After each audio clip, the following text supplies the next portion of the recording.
I appreciate this question so much because it also helps us segue into, and Azza, I'd love to have you comment on this, into another discussion that I want us to have in this very, very fascinating dialogue, because let's all imagine we're here 10 years from now and it's 2033.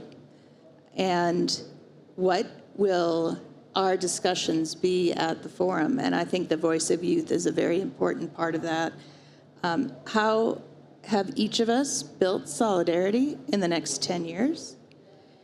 And maybe to go back to your specific question, I'll turn it to Azza, your comments on how we bring in youth who, so I'm a mother of 3 from age 26 to 15, so I'll have a 36-year-old in 10 years. What will that connection to the broader purpose mean? So Azza, to you. Thank you, and thank you for that question, because if I may just reflect on my own learning. I took over this organization that is 50 years old, has always been male-driven, male-led, serves largely a male audience, religious leaders and faith leaders. And here was this short woman, Arab, Muslim, European citizenship. It's all too complicated to understand. And I think the most significant thing, though, is this Muslim woman leading a multi-faith organization. Very, very quickly, from the very moment, so there was this election process, and it's a hall as big as this place we're in, not the igloo, but the whole thing, full of faith leaders and whatever. And they did the election, and now I had to enter and agree to take the role. But there were people standing at the door not allowing me in because I was wearing the wrong badge. So I said, no, they're calling my name. I need to get in. And there were 2 lovely, this was in Germany, very fortified women who were like, no, you're wearing the wrong badge. Now, so I didn't really know what to say. No, but really, I need to, look, listen. They're. Ultimately, what it took was the young people in the room, and there were a whole bunch of them because we have a global interfaith network, youth network. The young people came, physically pulled me into the room so that I could get onto the stage. And in the meantime, it was a moment of incredible joy. They were excited they didn't know me, but they were excited by the moment of change that was taking place.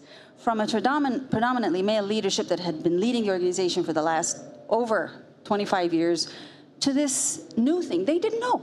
They were taking a leap of faith on the transformational moment because they wanted to see change. Now, they don't know what it's going to result in, but they wanted that change. And that instant taught me so much, that there is this hunger, and it also, by the way, terrifies me, because there's this anticipation. Okay, you're now going to be all that we think should be, but we don't quite know what it is, but it's going to be different. And it's that understanding of difference, that call, that absolute hunger for transformation that I learned in that instant, and what they would be prepared to do. Move over, come in. There's a certain urgency for that hunger. Within the first year, we had put together, thanks to the leap of faith that GHR took on Religions for Peace and in me, we did another conversation and a big conference at the height of the COVID lockdown, on women, faith, and diplomacy. And again, we found that the young women in the movement and those around were the ones ready, willing, and very able to hold the religious leaders with all their full regalia and might. And my goodness me, believe you me, when they all come together, there's something amazing in that space. It makes all the politicians, with all due respect, all the politicians all over the world really look like nothing when these guys come with their paraphernalia. It was the young women who were holding accountable the religious leaders. Why are you doing this? Why have you not said this? Why do you still talk about this? We're right here. We're telling you. And you could see the male religious leaders shrink a little bit, but that was a good thing, because it's that holding of accountability, and that takes courage. It also takes recklessness.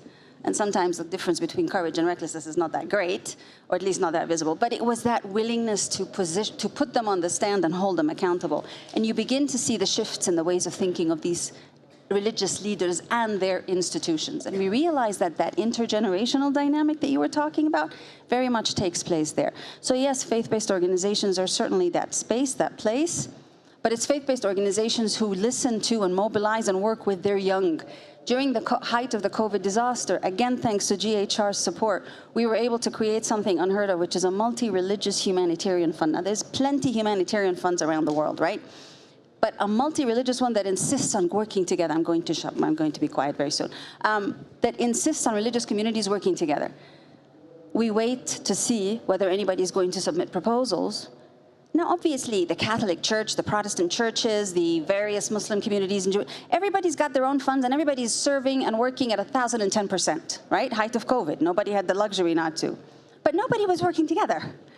And we waited. Where do you think the proposals came from? Young people. Young women, but also women, older women of faith, and the young people. And the proposals came, they kept coming. We want to do this, we want to do this. And they did. And they did. And the impact is almost impossible to measure. How do you measure what it's like when young people come together and start doing all sorts of things? They did podcasts, they did programs, they went around to different households and distributed food and figured out who was living alone and who was disabled and who was, and they provided all that to their local community leaders. But it was the young people who were ready to step beyond their religious identity, the one, and to work because they were both motivated by their faith. They were all motivated by their faith. And that was catalytic. Shelley,